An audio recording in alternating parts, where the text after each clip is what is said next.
Hello guys, Revolve here. What I've got in store for you today is a guide on how to get out of Elo Hell. I used to be struggling in Elo Hell myself, trying to climb Elo. I looked for guides, tips, etc.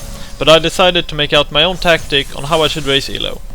Now I'm obviously not a high Elo player, but sitting comfortably at about 1400 Elo, which is a large change from the 900 Elo I used to be in, I feel that I can provide you guys with the tools you need to get out of the infamous Elo Hell. Starting off, let's define what the Elo Hell actually is. You usually say the Elo Hell ranges from about 800 Elo to 1300 Elo. This means good players are trapped with poor matchmaking, making it impossible to climb Elo. The Elo Hell is made out of flamers, leavers, feeders, noobs and the occasional decent player. The flamers obviously exist in higher Elo as well, but the Elo Hell I'm referring to has one of these awful teammates in just about every game. Some of you may say, dude, if you can be unlucky and get a troll in your team, you can be lucky to get a troll in the opposing team.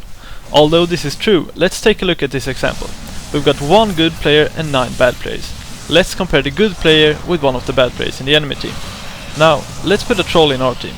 He feeds and makes you lose the game. You lose 10 Elo. The next game, that troll appears in the enemy team, making them lose the game. The bad player loses 10 Elo.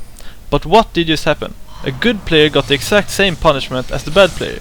This means good players in Elo Hell doesn't profit from the system as much as a bad player does, and this loop is what traps good players in Elo Hell. This is the main flaw of the Elo system, that it counts 4 random people into your Elo rating, whilst the Elo system itself was originally designed for 1v1 chess matches.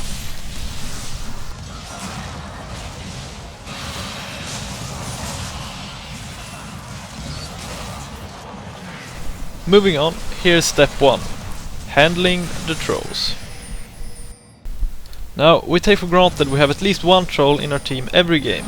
You can't pray and hope you'll be without one of these trolls. Rather, learn how to handle them and make them play with you instead of against you. First of all, never flame. A people who's flaming will lose focus on the game and perform worse, and it spreads like a disease if you flame back. And if you think about it, what do you actually get out from raging? Will it be a relief to get all that anger out of you? Or will you actually just get even more pissed off? Keep the rage for yourself no matter how much it hurts. I've gotten out of Elo Hell by being a freaking angel in game. My ribbon doesn't lie. Another thing you need to think about is encouraging your teammates. Everyone has a bad game every once in a while, but don't let them get low confidence. Keep encouraging them in a nice way, because you'll be thankful when they get back into the game thanks to your kind words and your positive attitude. Now, the most important thing is to play along with the trolls. This sucks very bad, I know, but it has to be done. If a troll tells you that it will always win top, then you let the guy top. Even if you have a 100% win rate at top and he has a 0% win rate at top. You'll also have to leave any discussions aside.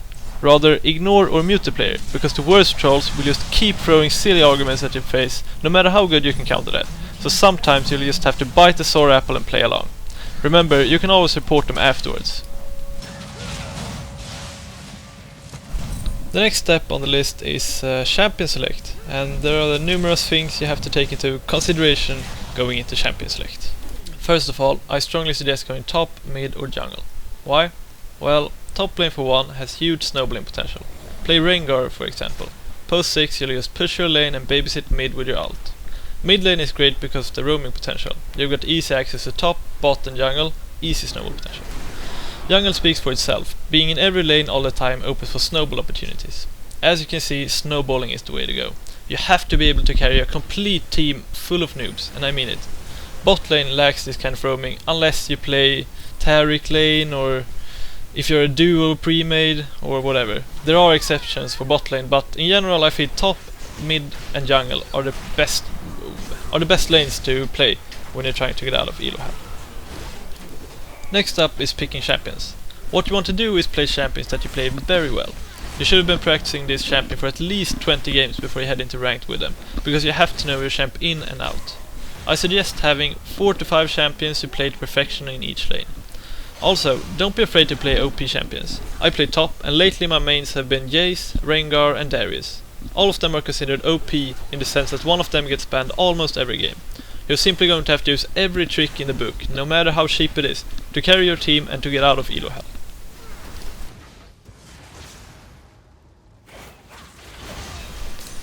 The last thing I want to cover about champion selection is adjusting to your team. First of all, don't pick champions that rely on your team to be good. Always take for granted that your team is completely retarded and you're playing 1 versus 5 with some bots, with zero coordination nor teamwork. Since you've got 4 to 5 champions you can play in each lane, you should be able to adapt to your team's needs. Lacking a tank, go Mundo Jungle instead of Shaco. Lacking late game, go Jax instead of Garen. Also, if you have the chance to counter your lane, go for it. That being said, don't play a champion you don't play too well just because you want to counter. Remember, there's a teamfight phase after the laning and ganking phase. Another thing I want to cover is the value of CC, especially in the lower Elo. A team consisting of Morgana, a Mumu and stuff like that will bring terror to uncoordinated teamfights.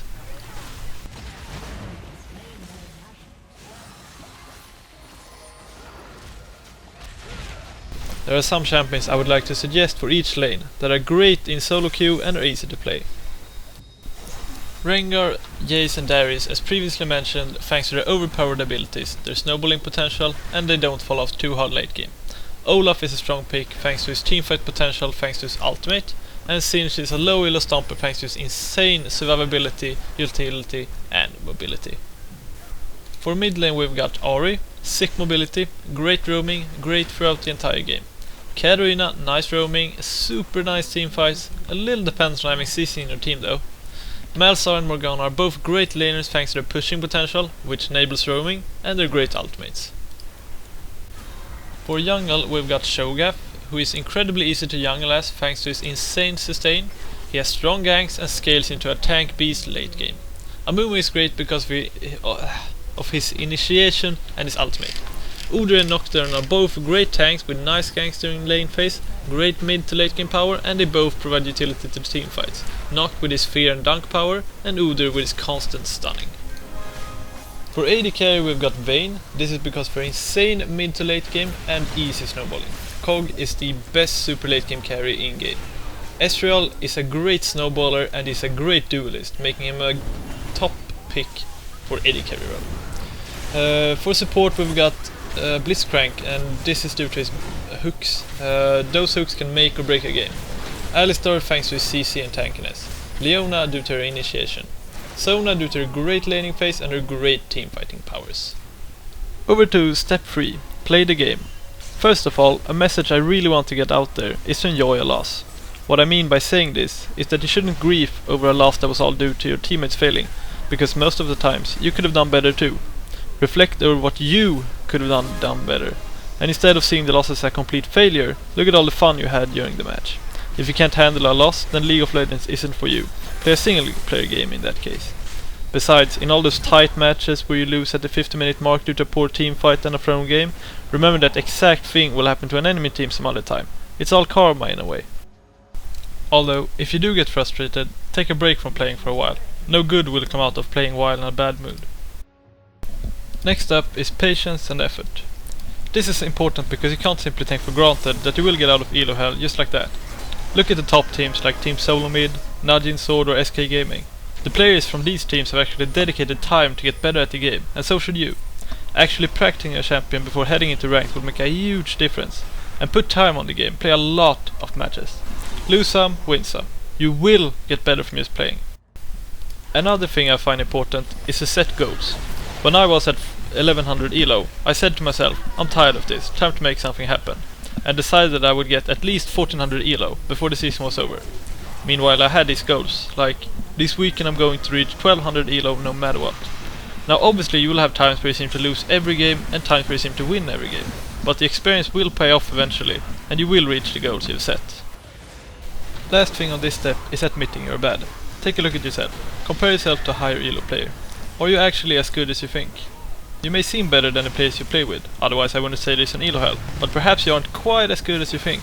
Look at guides, videos, streams, learn from other players what you can do better. Take criticism and learn from it. Everyone can always get better. And let's face it, if you are at 1k Elo, how can other players even be at higher Elo? Were they just lucky to get out of Elo Hell? Not really. Patience and effort. And that's it really. Those 3 steps is what got me out of Elo Hell. Remember, you can always get better, so learn from other people and listen to your teammates. Also, always keep a positive attitude. Aside from your team performing better, it's always much more fun playing when you can laugh at silly mistakes and tell each other how awesome you are. As a little side note, I would like to add that you should never ever surrender a solo queue game, because everything can happen in a solo queue game. Basically, you can be down by 20 kills and still come back late game, because if you can turtle a game long enough, you will eventually have exactly the same items as the opposing team, and all of a sudden they don't have that advantage anymore. So always keep playing the game, no matter how low you are or whatever. Just play the game, never ever surrender, because solo queue games, anything can happen in a solo queue game. A little extra thing I want to talk about is duo queuing. As far as I've understood it, when you duo queue with someone, both of your elo raises by a certain amount, say 20. So the system treats the both of you like you're better than you actually are, so your opponents will be tougher. This is one of the reasons you always see duo bot lane failing, because they're usually pretty cocky and nonchalant, and not used to play against players who are actually better than they are. I would say that having a duo queue in your team in general is a slight disadvantage. But when you're planning on going duo queue with someone, because we all know it's much more fun playing with a friend of yours, work together a lot. The optimal duo queue scenario, in my opinion, would be having one of you going mid lane and the other one going jungle. This way you can roam together, and although you can do this with a matched teammate too, having that communication is a major advantage. Keep the enemy Braves red or blue buff warded, for example. There's a bunch of free kills right there if you can coordinate invades. I'm going to finish this guide with a few general tips. Number 1. Never greed, unless you have a chance at a pentakill, because pentakills are awesome. Otherwise, play cool, those kills will come eventually. Number 2. Try to pick endgame teams in Champions late. If you pick a strong early game team, but you can't manage to finish the game early, you lost the game. Number 3. Keep your lane pushed if you can handle a gank. Few players can last it properly while under the turret and constant pressure from your harass. Use this to your advantage. If you have your lane pushed up like this, tell your jungler to come and bait a gank. Counter ganking is uncommon in low elo, so shock your opponents by baiting a gank. Also, if you play a champion like Singed, baiting a gank usually results in a double kill. I'm not joking. Number 4. Map awareness. Paying 75 gold to get a ward for the enemy red buff can result in a free kill. Practice checking minimap all the time and try to foresee where the jungler is, because if you know where the jungler starts, you can catch him in a bad spot, once again resulting in a free kill.